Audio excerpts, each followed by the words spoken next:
Hoy vamos a ver lo que significa cada numerito de las fórmulas. Entonces, para eso vamos a coger un ejemplo, el del agua, H2O, que conocemos todos. Y bueno, lo primero, lo más básico, hay dos tipos de numeritos, los que están dentro de la fórmula, que son estos pequeñitos que se ponen a la derecha y abajo, o los que están fuera, que se pondrían aquí, que puedo poner un 2, un 3, un 5, lo que sea. Vale, los que están dentro hacen referencia a la estructura, al número de átomos que tiene. Y los que están fuera hacen referencia a la cantidad de moléculas que tenemos.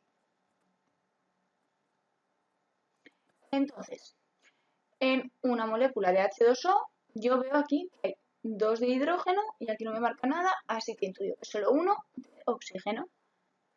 Un oxígeno, hidrógeno, hidrógeno.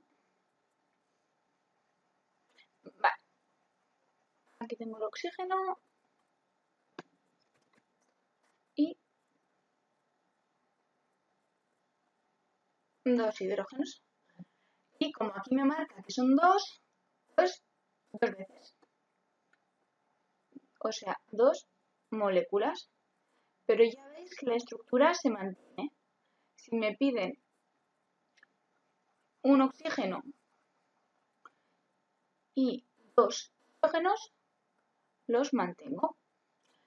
Si, por ejemplo, de esta fórmula sacamos una parecida, que es 2 o 2, la estructura cambiaría, claro, porque lo que estamos cambiando es el número pequeño que tenemos dentro de la fórmula.